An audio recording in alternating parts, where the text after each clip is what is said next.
Ketika di situ diceritakan sama orang ini, wahai ratu, sesungguhnya negeri yang dipimpin oleh Raja Sulaiman itu sangat besar.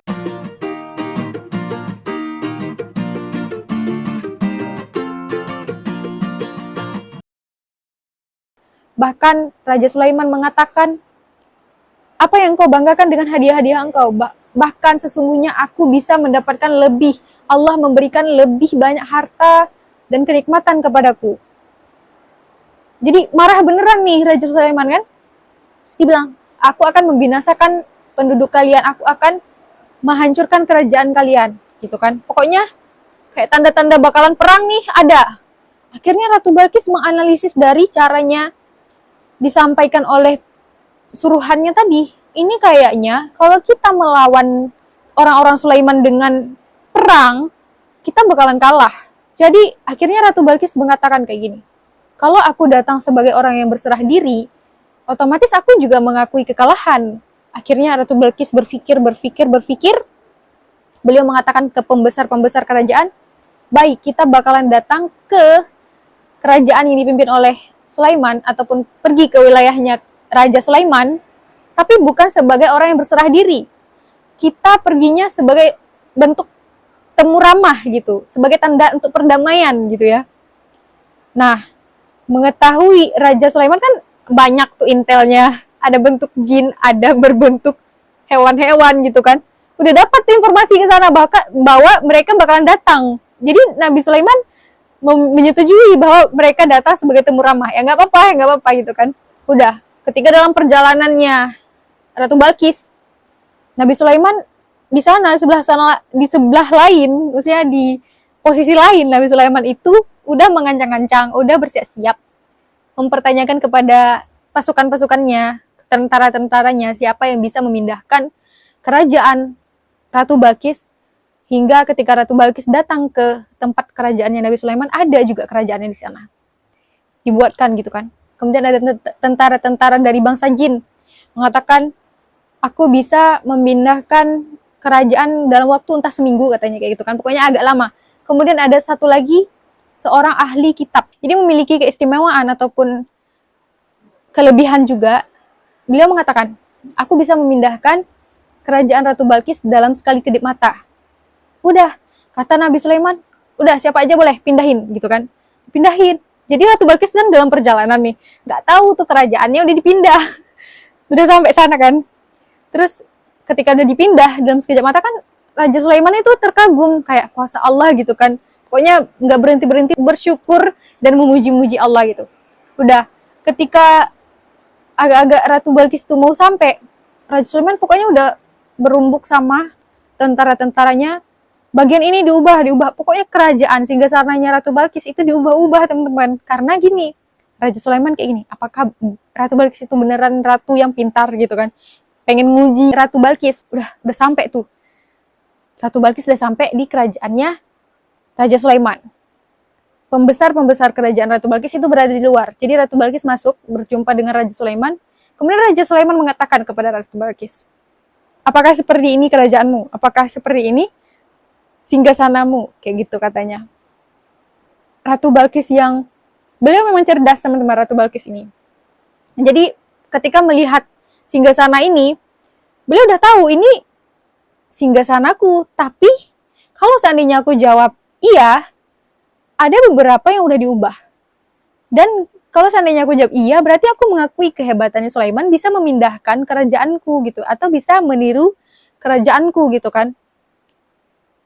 Kemudian Ratu Balkis dengan cerdas mengatakan seperti ini, enggak iya, enggak. Jadi seakan-akan iya ini kerajaanku gitu. Seakan-akan ya teman-teman, kayak enggak mau mengakui ini benar. Oh ini benar kerajaan aku, ini benar singgasana aku, enggak, atau bukan deh kayaknya, enggak kayak gitu, tapi oh seakan-akan iya nih kerajaan aku gitu kan. Jadi antara iya dan enggak, karena udah diubah, padahal dia tahu itu memang singgasananya, cuman udah diubah. Akhirnya Ratu Balkis mengatakan, sungguh katanya, aku sudah diperingatkan, maksudnya kami datang sebagai orang-orang yang diperingatkan untuk berserah diri. Ibaratnya Ratu Balkis untuk yang pertama kali, ini kejadian yang pertama ya, udah mulai percaya nih, udah mulai mau kayak mengikuti apa yang dikatakan oleh Raja Sulaiman. Tapi masih kayak diambang-ambang gitu kan. Kemudian masuk lagi. Ketika Nabi Sulaiman mengatakan seperti ini. Baiklah silakan masuk gitu kan. Ketika dibuka mau masuk. Itu lantai kerajaan. Di bawahnya itu air. Jadi ada keramik di atasnya kayak kaca gitu. Jadi kalau kita pijak itu bukan di air tapi di kaca. Di lantai. Ratu Balkis kan nggak tahu. Jadi pas mau masuk diangkat lah. Maksudnya daerah-daerah pelindung betisnya itu kan ada bentuk pelindung betisnya ratu gitu kan. Mau diangkatnya. Terus Raja Sulaiman bilang, sesungguhnya itu adalah lantai. Bukan air gitu kan. Nah Ratu Balkis tuh kayak jelek. Malu banget gue, malu banget. Malu banget aku gitu kan. Kemudian dengan rasa malu dan juga berserah diri, beliau mengatakan, ya Allah ya Tuanku, sesungguhnya aku sudah zolim kepada diriku sendiri. Maka aku berserah diri kepadamu dengan Raja Sulaiman. Tandanya apa tuh?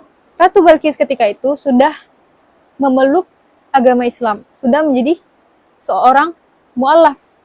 Udah percaya tuh sama Allah. Karena Ratu Balkis mikir, kecerdasan yang dimiliki oleh Ratu Balkis, kekayaan, itu belum sebanding dengan apa yang dimiliki oleh Raja Sulaiman. Dan Raja Sulaiman selalu mengatakan bahwa Allah itu memberikan kenikmatan, kekayaan yang begitu luar biasa kepada Nabi Sulaiman. Jadi kayak Ratu Balkis mikir, ini Raja Sulaiman aja kayak gini, gimana Tuhannya gitu kan. Akhirnya Ratu Balkis dengan ikhlas menyerahkan diri, ya udah aku ikut aja deh, aku masuk ke agama yang dibawakan oleh Raja Sulaiman, yaitu kepada Allah, menyembah Allah gitu kan. Nggak lagi orang ini menyembah matahari. Akhirnya hiduplah Ratu Balkis berdampingan dengan Raja Sulaiman. Hingga pada akhirnya Ratu Balkis itu dinikahi oleh Raja Sulaiman. Begitu teman-teman. Tapi sebelumnya teman-teman aku pengen bilang, kalau seandainya dari zaman-zaman kita sekarang itu ada istilah penyetaraan perempuan dan laki-laki, mungkin kalau kita bandingkan dengan zaman dulu, ini adalah yang pertama kali penyetaraan antara perempuan dan laki-laki itu dilakukan oleh Ratu Balkis. Beliau membuktikan bahwa perempuan itu bisa memimpin, meskipun perempuan itu dikenal dengan makhluk emosionalisme, yaitu memutuskan segala sesuatu berdasarkan emosionalnya, perasaannya gitu. Tapi Ratu Balkis enggak. Bener gak sih? Kalau menurut aku sih. Terus yang kedua, Ratu Balkis merupakan perempuan yang mau membuktikan dirinya bahwa beliau itu pantas, bahwa beliau itu bisa untuk memimpin kerajaan, menjadi penerus kerajaan. Yang ketiga, di dalam pengetahuannya Ratu Balkis, meskipun beliau itu udah dipercayakan untuk menjadi seorang pemimpin, beliau nggak pernah mengkhianati masyarakatnya atau rakyatnya, tetapi tetap menerapkan sistem-sistem yang bisa membahagiakan atau membuat kenyamanan, keamanan, dan kedamaian di dalam masyarakat, yaitu bebas dalam berpendapat. Yang keempat ya, Ratu Balkis itu kan dikirim surat oleh Nabi Sulaiman secara tiba-tiba nih. Ratu Balkis tuh nggak langsung emosi, nggak langsung gegabah, nggak langsung merasa tertindas karena yang ngirim surat itu raja. Sedangkan dia itu ratu, perempuan. Dan dia sendiri gitu kan. Maksudnya belum berkeluarga, belum suami gitu. Jadi nggak langsung merasa, wah aku bakalan kalah, aku bakalan tertindas gitu kan. Berkali-kali di posisi yang pertama dikirim surat, secara nggak ada masalah apa-apa. Yang kedua, ketika Nabi Sulaiman mengatakan bahwa mereka akan dibinasakan gitu kan. Maksudnya mereka bakalan dihancurkan gitu. Mereka bahkan diperangi gitu kan. Ratu Balkis nggak berpikir, oh ya sudahlah kalau kayak gitu kita bakalan nggak kuat kita. Nggak, tapi Ratu Balkis dengan tenang mengambil solusi agar semuanya masalah itu terpecahkan. Ibaratnya Ratu Balkis itu fokus kepada penyelesaian masalah. Kayak gitu menurut aku sih. Gimana nih menurut teman-teman? Silahkan di kolom komentar ya kalau misalnya mau berkomentar. Kalau nggak sih nggak apa-apa. Terima kasih udah nonton. Ditunggu ya video selanjutnya. Nonton lagi. Terima kasih. Assalamualaikum warahmatullahi wabarakatuh.